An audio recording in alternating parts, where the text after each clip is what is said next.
Small cap फंडमध्ये लोक पैसे टाकून भरपूर पैसे लोक कमावतात. लखपती होतात, करोडपती होतात त्या महिन्याच्या इन्कमनुसार. परंतु 90% लोक हे नुकसानही करतात. मग खरंच बेस्ट स्मॉल कॅप फंड कोणता आहे हे आपण आज पाहणार आहोत.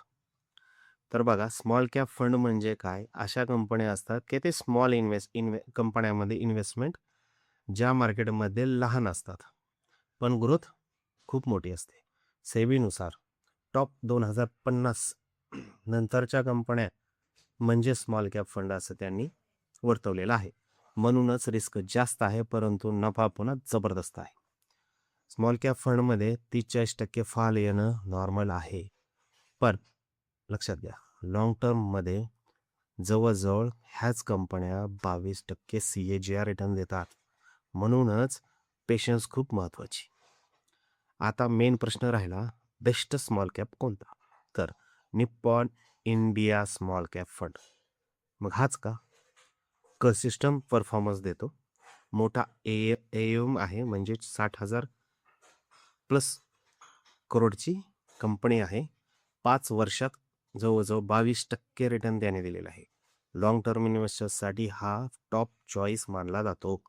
जर डायव्हर्सिफिकेशन हवं असेल, म्हणजे 2-3 फंडमध्ये तुम्हाला टाकायचं असेल, तर Bandhan small cap fund, Invesco India small cap fund आणि HDFC स्मॉल कॅप फंड हे फंडसुद्धा स्ट्रॉंग परफॉर्मन्स देत आहेत. स्मॉल कॅप फंडमध्ये एकदम लमसम टाकू नका. SIP करा. म्हणजे best strategy example 5,000 SIP for 10 years. Expected return 15% ते 18%. म्हणजे फायनल व्हॅल्यू किती होऊ शकते? 12 ते 15 लाख रुपये आपण 15 ते 18% घेऊ शकतो. लोक काय चूक करतात माहीत आहे का? मार्केट खाली गेलं की SIP बंद करणे. पण खरं काय? Market down is equal to best buying opportunity. Market down झालं तर NAV हा आपल्याला कमी ह्याच्यात मिळतो. स्मॉल कॅप फंड कोणासाठी आहे मग? हाय रिस्क घेणाऱ्यांसाठी, 7 वर्षापेक्षा जास्त इन्व्हेस्टमेंट हॉरायझन असणाऱ्यांसाठी, पेशन्स असणाऱ्यांसाठी. शॉर्ट टर्मसाठी हे फंड अजिबात नाही आहेत. जर तुम्हाला लॉंग टर्ममध्ये वेल्थ बनवायचे असेल तर स्मॉल कॅप फंड इग्नोर करू नका.